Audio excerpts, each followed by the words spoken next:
two different ways. In some of the studies, they would just change it, so if you're watching a happy scene, they put very sad music. And in some of the scenes, they would have very happy or sad scenes, and then they'd play the opposite music, but opposite music would happen just before the clip aired. And so what would happen was that for the clips where had happy and it was sad music, no one could remember jack shit about what happened, because no one could concentrate on it. However, for the clips where they started with maybe happy music and then they started playing a sad clip, they had remarkably better memory of those clips than any of the others, including the control groups. And this is because we are designed to listen to and pay attention to things that violate our expectations. And to illustrate, I need two volunteers. I need one gal, one guy this time. All right, who wants to volunteer? One more volunteer, anyone? Come here, all right. You're gonna sit right here. This is just an illustration within a demonstration. You're gonna sit right here, and I need you two to pretend you're on a date. So just pretend, start talking, pretend you're on a date. Hello. I don't know what you prepared. Oh, okay. Hi. Yeah. Hi. I'm thinking Joseph. Okay, in a normal situation, they would not ignore me. Nice job on that, by the way. They did a remarkable job. But this has come from Judy Berboon's theory of expectancy violations. And this is a classic example.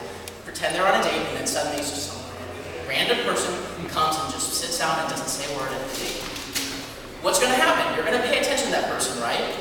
And the reason is because this has violated your expectations in some way, and you have to resolve a discrepancy to figure out whether or not it was a positive or a negative reaction. And we do this all the time in daily life. When something absolutely violates our expectations of the norm and of the world, we have to pay attention. And good content that grabs attention, violates expectations. Thank you very much, Lisa. Not that I can enjoy both of you up here.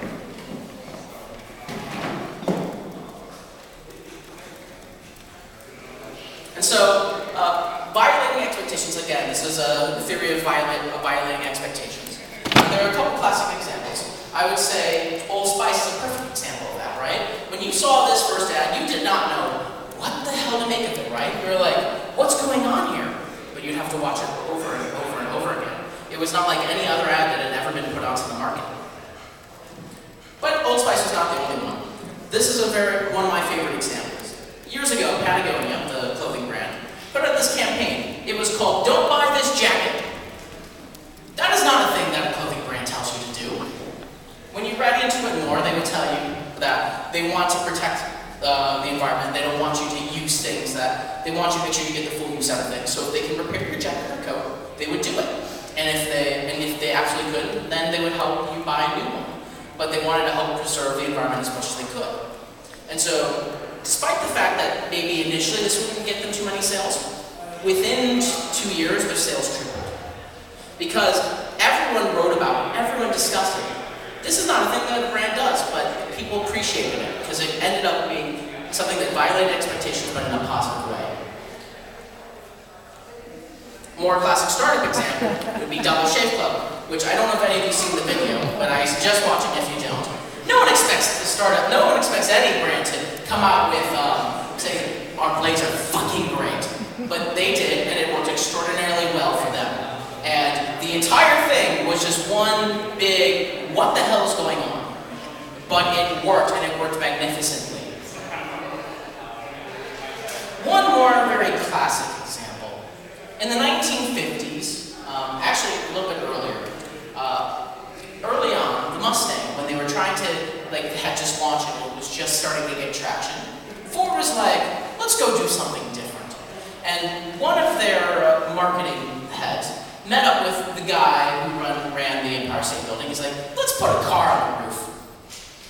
And so it was a whole ordeal to actually get the car on the roof, because you couldn't put it in a helicopter and drop it because of the winds. And so what they had to do is they had to divide it up into 4 different pieces that would fit perfectly in the elevators. And in fact, they were 1/16 of an inch off, and they had to saw little pieces off in order to get it fit in. But they were able to get it all and put it all together in under 4, in a single night.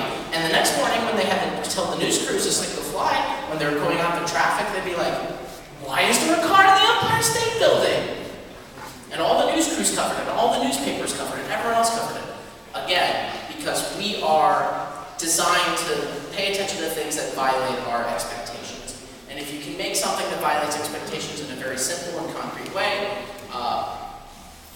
people will react positively to it.